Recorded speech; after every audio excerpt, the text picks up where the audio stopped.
It's hard work pulling one of these dugout canoes onto the beach. It has to be done every day, so these men have found a way to make it more pleasant with a song.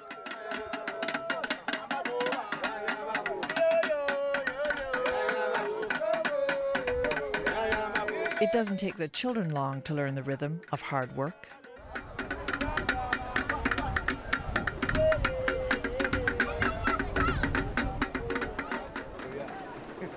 There are lots of people out to see the catch of the day.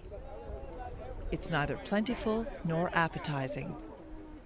These long faces tell the story.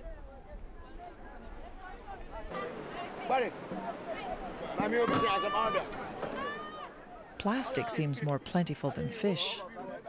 What's been caught today is carefully picked out by hand. It's what you have to do when fish is scarce. This is not Ghana's peak fishing season.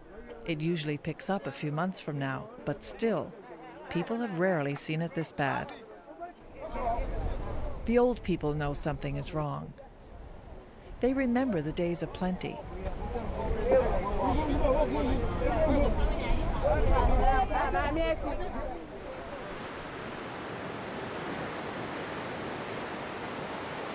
Days when these canoes were floating gods, bringing ashore the sea's bounty.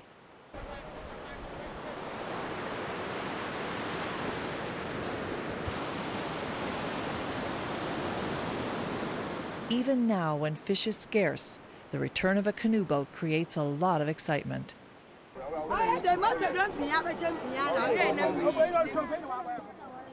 It's a lot of work for a few plastic pails of fish. But these are people who must fish. It's in their blood. On the beach, I meet Anthony O'Toole. He offers to be my guide.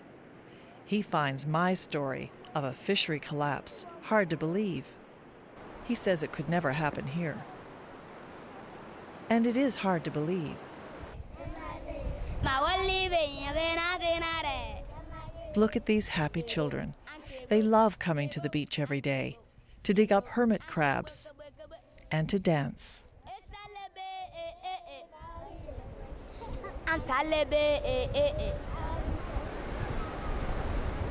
Anomabo is a fishing town of about 20,000 people. The Atlantic Ocean is the focus of most of the day's activities. Ships and the sea shape everyone's life here. The town commemorates its war dead with what else but a boat. They defend their town in time of crisis. You find boats everywhere in Anomabo.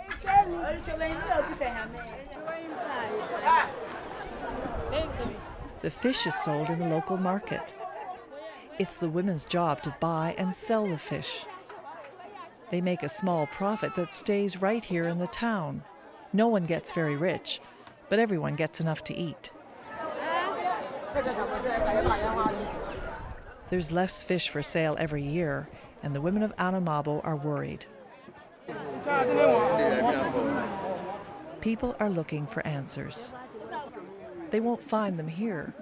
They have to look beyond their horizon. They have to look to the North Atlantic, to my home, thousands of kilometers away. These two fishing trawlers are headed to Africa from Newfoundland. When our cod fishery collapsed 12 years ago, boats like these had nothing to do. So they were hired out to multinational companies who knew where to find fish. In this case, off the coast of Namibia. The Newfoundland crew on these trawlers felt bad about participating in this frenzy to catch Namibian fish 10 years ago. They knew it was wrong. What we see in the future for Namibia is 5 years down the road, maybe the same thing as here. Or maybe 10 years because they have a bigger stack.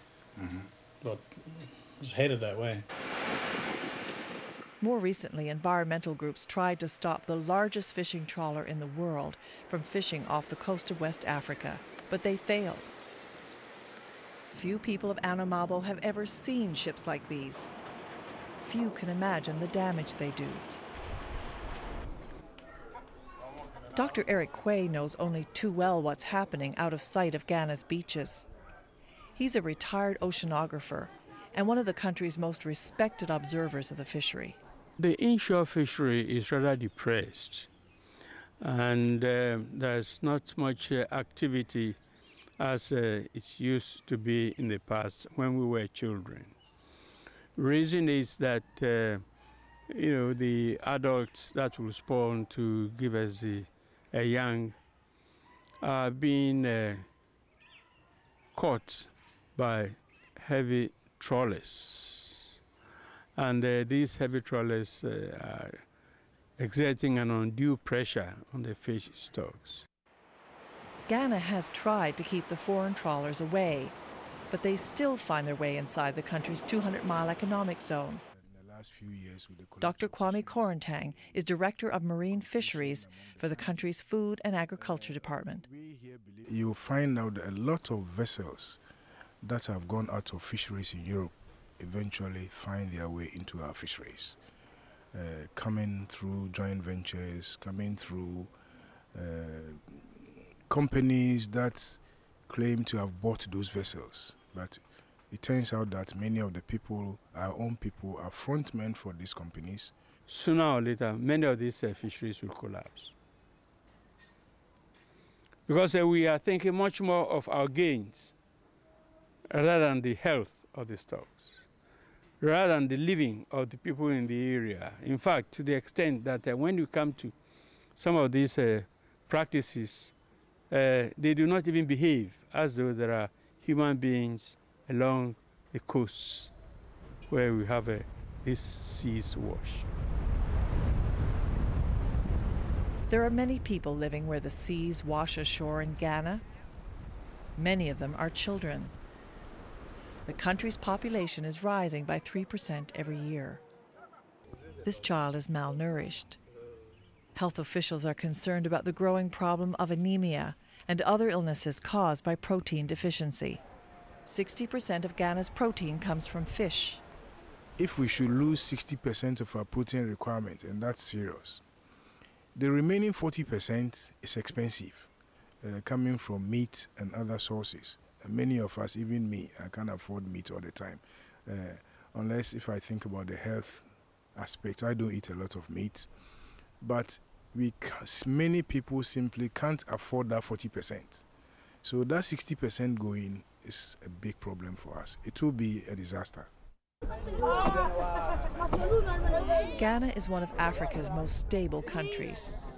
A collapse in the country's inshore fishery could threaten that stability. There are many idle hands who could have been used in producing food or other things for the population. But because they are frustrated, is a word, because they are frustrated, they've lost interest in life. So there are social problems in those villages. It's a big, big social problem. And this coupled with the inordinate increase in population, I'm sure that there could be some explosion of a sort in the future.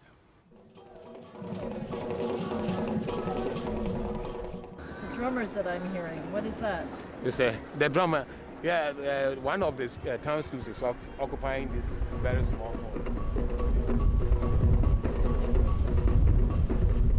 My guide, Anthony, proudly shows me more of his town.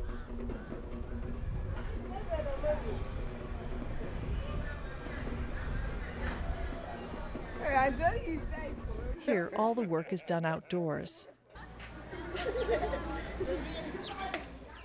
The reality of an impending fishery collapse is far from people's minds.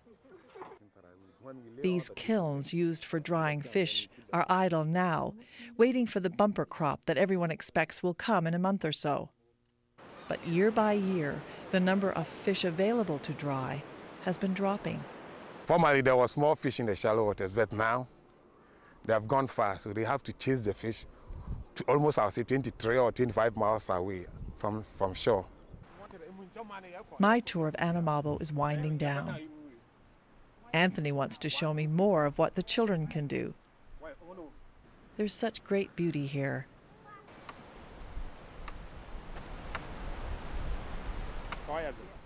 If I came back in 20 years, what do you think I would see at Anomabo? I think you see less people at the beach.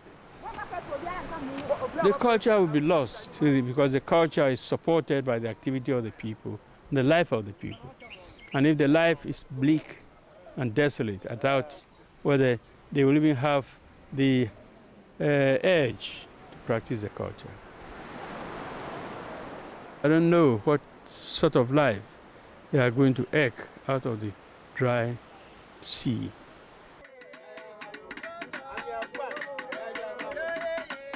I'm Marie Wadden in Anomabo, Ghana.